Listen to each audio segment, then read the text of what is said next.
Hello student, welcome back to my टीज अड्डा 24/7। एक छोटी सी गलती आपके पूरे बोर्ड एग्जाम की मेहनत को बेकार कर सकती है। एक छोटी सी गलती आपका पूरा साल खराब कर सकती है। एक छोटी सी गलती आपको दोबारा एग्जाम देने पर मजबूर कर सकती है। सुनने में खराब लग रहा होगा ना, लेकिन ये वाकई में है। अगर आपने सीबीएसई की दी हुई गाइडलाइंस का पालन नहीं किया, उन रूल्स रेगुलेशंस को नहीं माना, तो आपको भी ये प्रॉब्लम फेस करनी पड़ सकती है इन फ्यूचर। तो सीबीएसई की तरफ से कौन कौन सी हमारे बोर्ड एग्जामिनेशन के लिए गाइडलाइंस दी गई है, उनको जान लेना हर एक स्टूडेंट के लिए बहुत जरूरी है, ताकि वो इस तरह की प्रॉब्लम अपने फ्यूचर में ना फेस करें। तो आज के इस वीडियो में मैं बताने वाली हूं कि सीबीएसई की वो गाइडलाइंस जो आपको सीबीएसई बोर्ड एग्जाम जो देने जा रहे हैं सभी के लिए बहुत इंपॉर्टेंट है।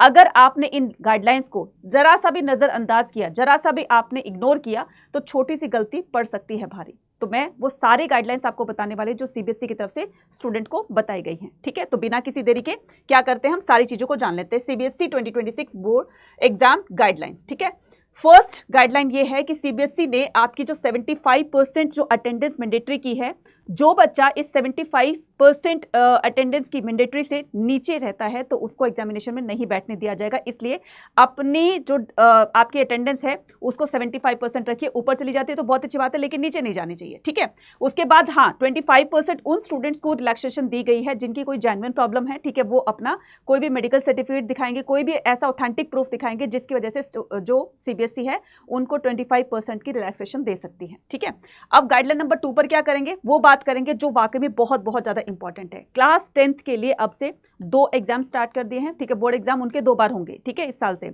अगर कोई बच्चा, फर्स्ट तो सबके लिए मैंडेटरी है, कंपलसरी है, सबको देना ही देना है। ठीक है, अगर किसी बच्चे का फर्स्ट एग्जाम बहुत अच्छा हुआ है, उसके बहुत अच्छे मार्क्स आए हैं, तो वो अपने मार्क्स, अपनी जो उसकी जो मार्कशीट है वो डीजी लॉकर से देख सकता है। उससे उसको ये अंदाजा हो जाएगा कि मेरे मार्क्स बहुत अच्छे हैं, अब मैं क्लास 11th में एडमिशन ले सकता हूं। ठीक है, अगर किसी बच्चे की परफॉर्मेंस खराब है फर्स्ट एग्जाम में, तो वो दूसरा चांस ले सकता है, यानी कि जो दूसरा उनका एग्जाम होगा बोर्ड एग्जाम, तो उसमें वो बैठ सकता है। ठीक है, अब यहां पर क्या बताया कि result of the first board examination will be available on the DigiLocker account of the student which they can use for taking the admission to class 11। ठीक है, तो आप उस DigiLocker में अपनी मार्कशीट को शो करके आप क्लास 11th में एडमिशन ले सकते हैं, जो भी बच्चे क्लास 10 से 11th में जाएंगे। ठीक है, अब क्या करते हैं, अब यहां पर थर्ड गाइडलाइन जान लेते हैं। Student enrol in sport and sports can appear for the second examination if they are unable to appear the first one। अगर कोई स्टूडेंट स्पोर्ट पर्सन है, ठीक है, अगर उसका एग्जाम जिस दिन उसका स्पोर्ट इवेंट है, ठीक है, उसी दिन पढ़ रहा है, तो वो अपने स्पोर्ट्स इवेंट को क्या कर सकता है, उसमें जाकर पार्टिसिपेट कर सकता है। उसका एग्जाम जो है वो नेक्स्ट उसमें लेंगे। ठीक है, उनको एक पर्टिकुलर डेट दी जाएगी। अगर क्लास 10th का बच्चा है तो वो सेकेंड बोर्ड एग्जाम के अंदर पार्टिसिपेट कर सकता है। अगर कोई क्लास 12th का स्टूडेंट है, स्पोर्ट्स के लिए कहीं दूसरी जगह गया है, तो उस सिचुएशन में सीबीएसई क्या करेगी, उनके लिए एक पर्टिकुलर डेट देगी, उस डेट में आप अपना एग्जाम कर सकते हैं। ठीक है, नाउ अब हम चलते हैं अपने फोर्थ गाइडलाइन पर। फोर्थ गाइडलाइन क्या कहती है कि board will start evaluating the answer copies of the student class after 10 days of the examination of specific subject and be done in 12 days। अब मान लो कोई एग्जाम, फिजिक्स का एग्जाम है, वो आपका 20th को होने वाला है। ठीक है, 20th Feb है, ठीक है, उसको होने वाला है।